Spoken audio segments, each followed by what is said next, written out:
surprised because this is a whole, yesterday, so he had a great conversation that he was coming back. I'm just surprised. I mean, you never expect this, you never expect this.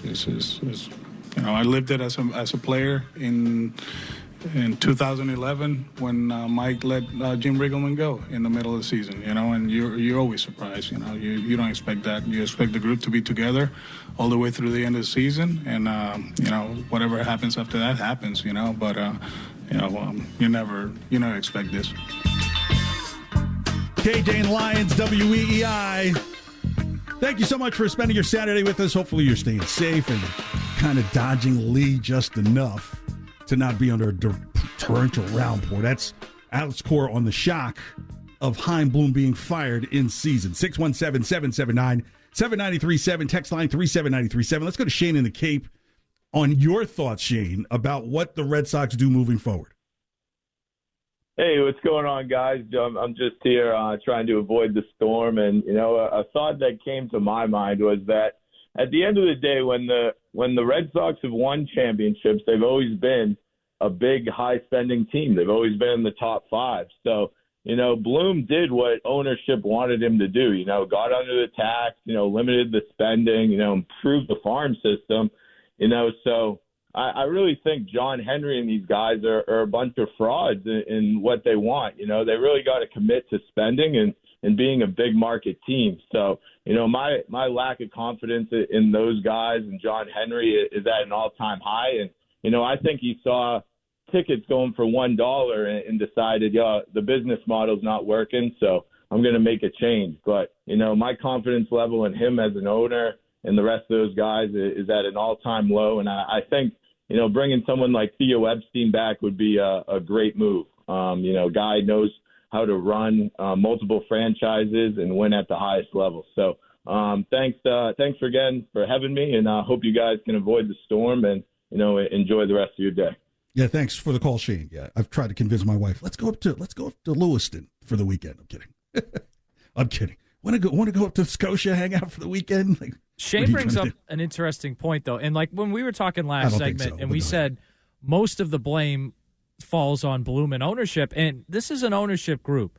And look, the Red Sox are always going to be an attractive job because they're the Red Sox, but this is an ownership group that Theo Epstein comes in, wins the first World Series in 86 years, then wins another one, and 4 years after that, he's so fed up he wants to leave for the Cubs. Cherington comes in, wins a World Series, fired a couple years later. Dombrowski comes in, wins a World Series, and has arguably the best Red Sox team ever in over 100 years of baseball, best ever, gets fired less than a year later. But that's Bloom why it's I would disagree and say it's a dangerous job because that's you my basically point. Is like have a 3-year window. That's what I'm getting to. Is that there's micro. always going to be some attraction because it's the Red Sox. But I think because they've had this pattern, and the latest is with Bloom, and you can say Bloom, as we've heard and has been reported, he wasn't necessarily their first choice because other people had turned them down because they saw the pattern. So to Joe's point, are people now saying, hey, I don't know if I want this job, especially if you're a guy like Mike Hazen, who's built a great team in Arizona, even though he's from Massachusetts? You guys are talking the micro. The macro of it is this ownership group has the ability at scale to manage the team back into success. If you want to look at something in their portfolio, look what's happened in Liverpool. People were screaming at Liverpool. We want the Henrys gone. Where's Liverpool right now? Number 3 in the table. So, and that's a bigger scale situation than the Red Sox. And we've seen them do it here, KJ. I mean, they took over the team and they won a World Series in 2004. Like, we've seen them do that here. I think the concern is, for me, when they're looking for the next guy, there are going to be people that I think are not interested in this job because Theo's they're concerned about. Well, I'm not talking about him. I'm talking about I wouldn't be shocked if the first choice or two they have is skittish or maybe even flat out not interested in this job because of the pattern they've had of firing executives, even those that have won World Series. And maybe if they say, hey, we'll open the checkbook and you can sign any free agent you want, that'll help entice people. But I think Shane brings up a good point that, and it's kind of ironic because they have won 4 World Series, but I think there is a lack of trust right now in ownership to stick with a plan and back executives when times get tough. Well, I'll play the other side of this. Here's why you can trust ownership. What was the first thing they addressed? Theo Epstein.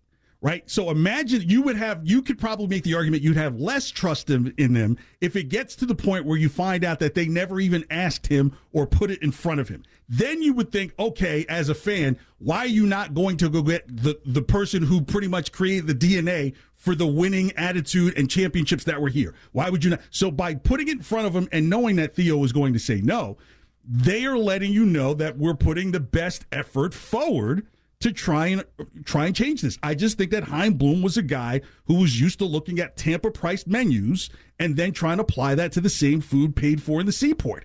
It does not apply. And sometimes your eyes are always on the micro when you have to have a macro mind. The ownership group has the scale. I know people are summing their feelings because they own the Penguins now, and they've got Liverpool overseas, and they do F1 racing. What about the Red Sox? What they have the scale for? That's why I think it's absolutely crazy when people say, well, they should sell the team. I'm thinking, like, do you have $12 billion? This team is being set up to be an international team. That's what I think is happening. The report just came out that Ohtani cleaned out his locker. Peter Gammons tweeted yesterday that Boston is a favorable destination for Ohtani because of his relationship with New Balance. And, hey, it's right down the street. You think we'd see Ohtani? Yeah, and then they're going to have to not be 11th in payroll anymore if they want a guy like Ohtani. Well, that's and the which thing. is fine with me. Like, look, that's what they should be. Like, and here's, I think, part of two, and we haven't really talked about this yet, but Bloom gets fired. They're 11th in payroll. Well, the Milwaukee Brewers are like 18th or 19th, and they're leading their division. Like, there's teams behind them in payroll that are still better than the Red Sox. So even though ownership, like, again, ownership deserves a lot of blame for A, firing Dombrowski when they did, but B, also not wanting to spend and be aggressive during the Bloom era. But Bloom deserves blame because even with what they gave him, the product was not good enough. KJ and Lyons, WEEI 617-779-7937. Text line 37937. We're a couple of minutes away from the parody of the Chaim Bloom era that has happened here on WEEI. JP in the car. Thanks for calling KJ and Lyons. You're on the air. What's going on, guys? How are you? Good. I just heard one of you guys mention that the Henry Group, so to speak, got Liverpool to third in the table. I don't think Red Sox Nation cares about that. But it's their money. That's my point. Unless you have about $12 billion. JP. I totally get you don't get it as you care less as a fan, but it's their money, right? If you're going to use your specific money to do these things, then clear. Okay, or get a group together and put together $12 billion. I don't think it's a good business strategy. I don't think it's a good business strategy. When they were singularly focused, they had this count around their finger, and there was pent-up demand for tickets.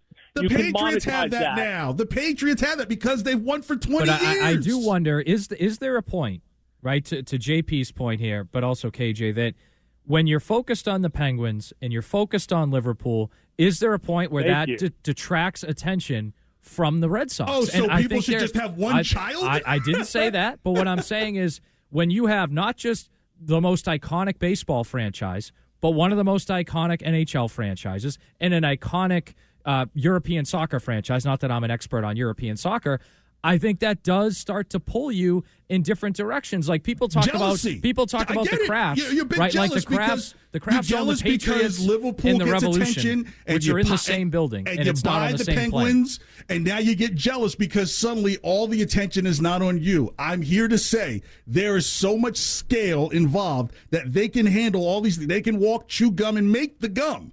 But as a fan, you feel like, well, we just want you to just concentrate on us. And that's not how business works. If Ohtani walks in that door and there's a press conference tomorrow, you know why it happens? Because this company has the scale to bring him in.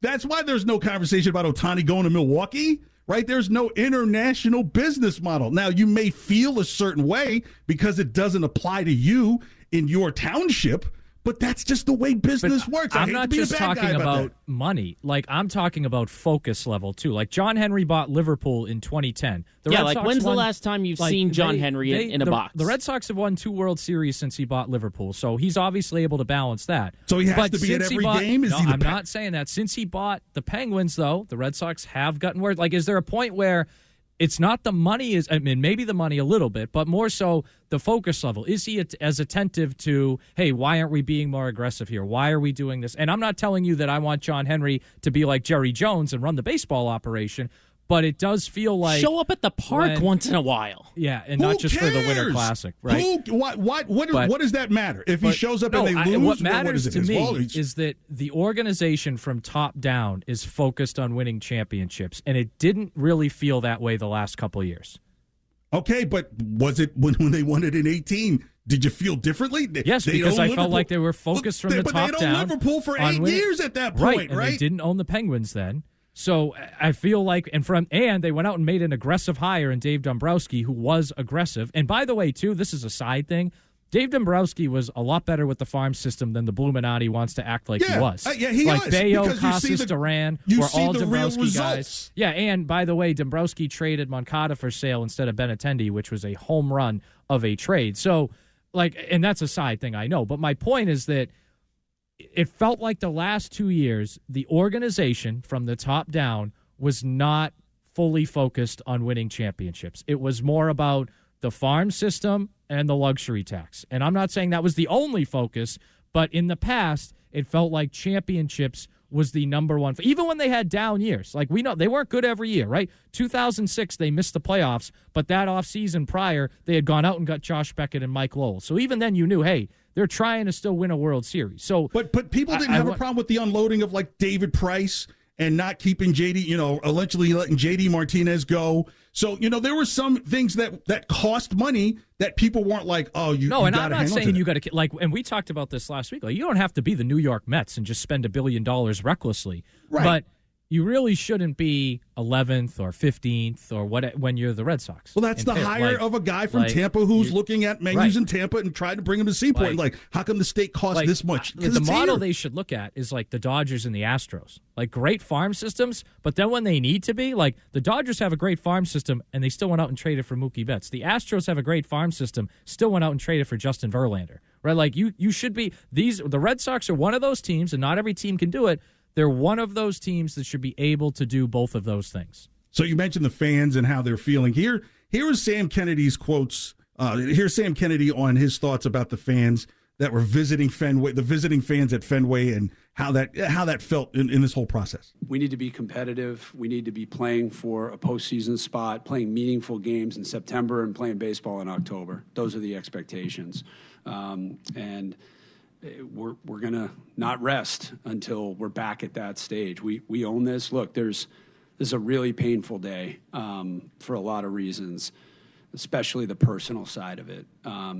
And there's blame to go around. There's blame on me, our ownership. There's blame for that on-field staff deserves blame. I'm sure some of the players would say they haven't performed up to expectations.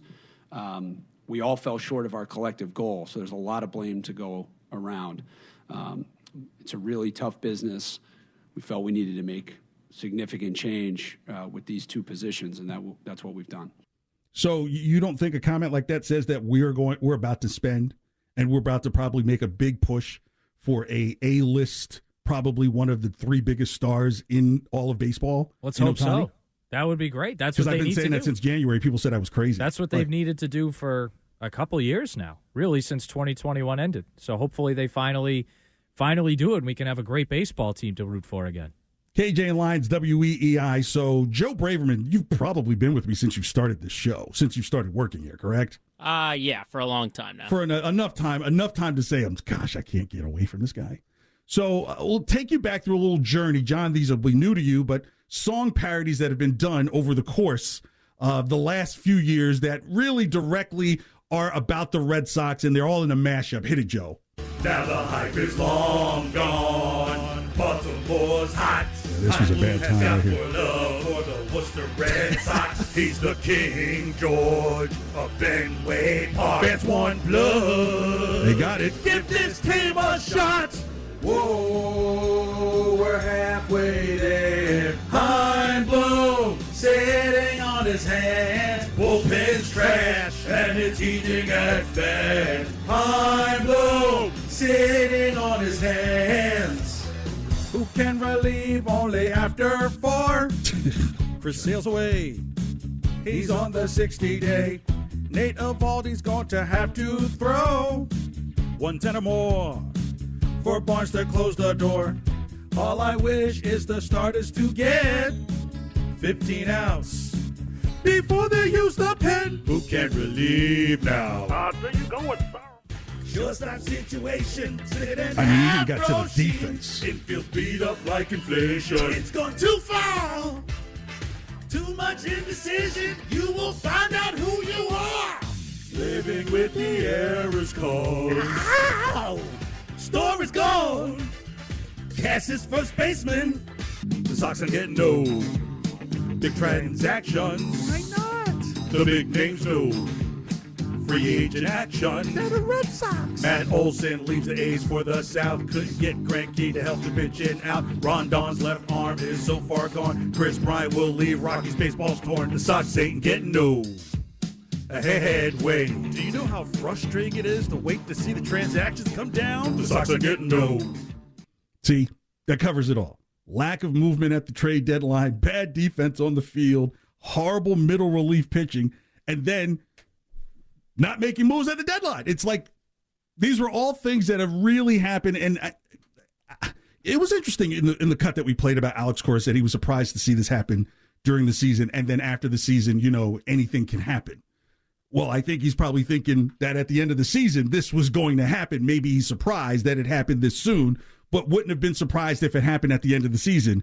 I think it came down to either he goes or I stay and he goes, or I go and if he stays, I go. You know what I mean? Like, should I stay? Right. Yeah. Right. And I also wondered, too, and going back to when they fired Dombrowski, they did that in August. Like, they probably do want to have the next person ready to go by November 1st. I think even Chaim Bloom was hired. I think it was October 28th was the date he was hired originally. So They want to have someone, which is smart, by the way. They want to have someone ready to go at the winter for meetings. The offseason. So I think, and a GM is a little different than a manager because at this point, like the trade deadline's passed. It's not free agency. So the GM, it's easier to fire him now than the manager while you're still playing a bunch of games, through the end of September. Yeah, I just wonder if the concern for management was because of what has been seen over the last several years of not getting help for the team. I think the 2021 team said everything that's just continued on to now, right? That was a team that was expected to be no better than 500.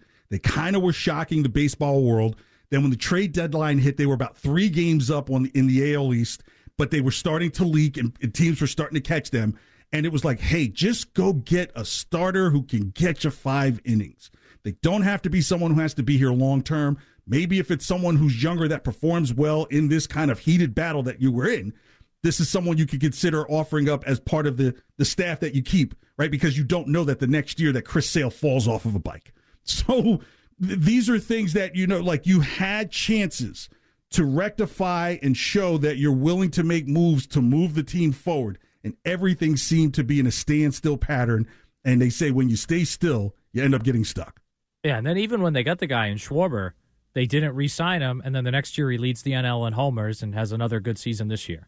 They had the guy. But I'll even, as hard as I've been on Chaim, I could understand that you might have gone to Schwarber and Schwarber knowing that he's going to get a better deal to go to the National League now that the DH rule became universal, right? But that's also their fault. Like, why should he get a better deal from the Phillies? Like, you should give a... Because who's at the Phillies? Like Dave Dombrowski. Right, that's the point. Like, he shouldn't be getting a better deal from someone else if he's a guy you really want to keep that fits in with your team. I think the one that sticks out more is Eovaldi. I think that's just the bigger one. That's because he said he wanted to stay... And we're considering, he was $17 million. And now look, where Texas is right now, they need Eovaldi more than ever now that Max Scherzer has gone down for pretty much the season. So, look, I think moving forward, I think upper management will get it right, will make the team big and great again because Major League Baseball overall has seen a resurgence with these new things that have been implemented in the game. So I'd always thought that the Red Sox was one of the 4 pillars of the entire sport. I still believe that. But at the same time, if you're having to carry the water for so many other teams that can't keep up in a revenue-sharing pie system, it starts to drain you, right? Because, like, hey, a Yankees-Red Sox game is getting all these other teams, cut checks. At some point, you're like, you know what? I've got to starve the plants just a little bit, but once I rewater them again, they're going to come back healthier. And I just happen to believe that. You?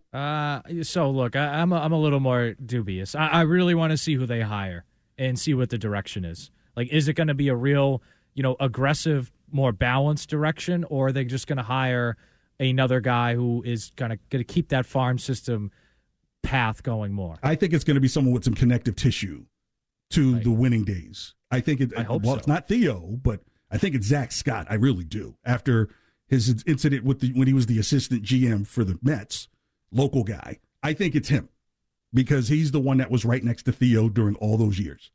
Mike Hazen would be my top choice, or Jed Hoyer, but they won't get him from the Cubs. All right, KJ Lyons continues next, 617-779-7937, text line 37937. Would you rather more likely tour either or next?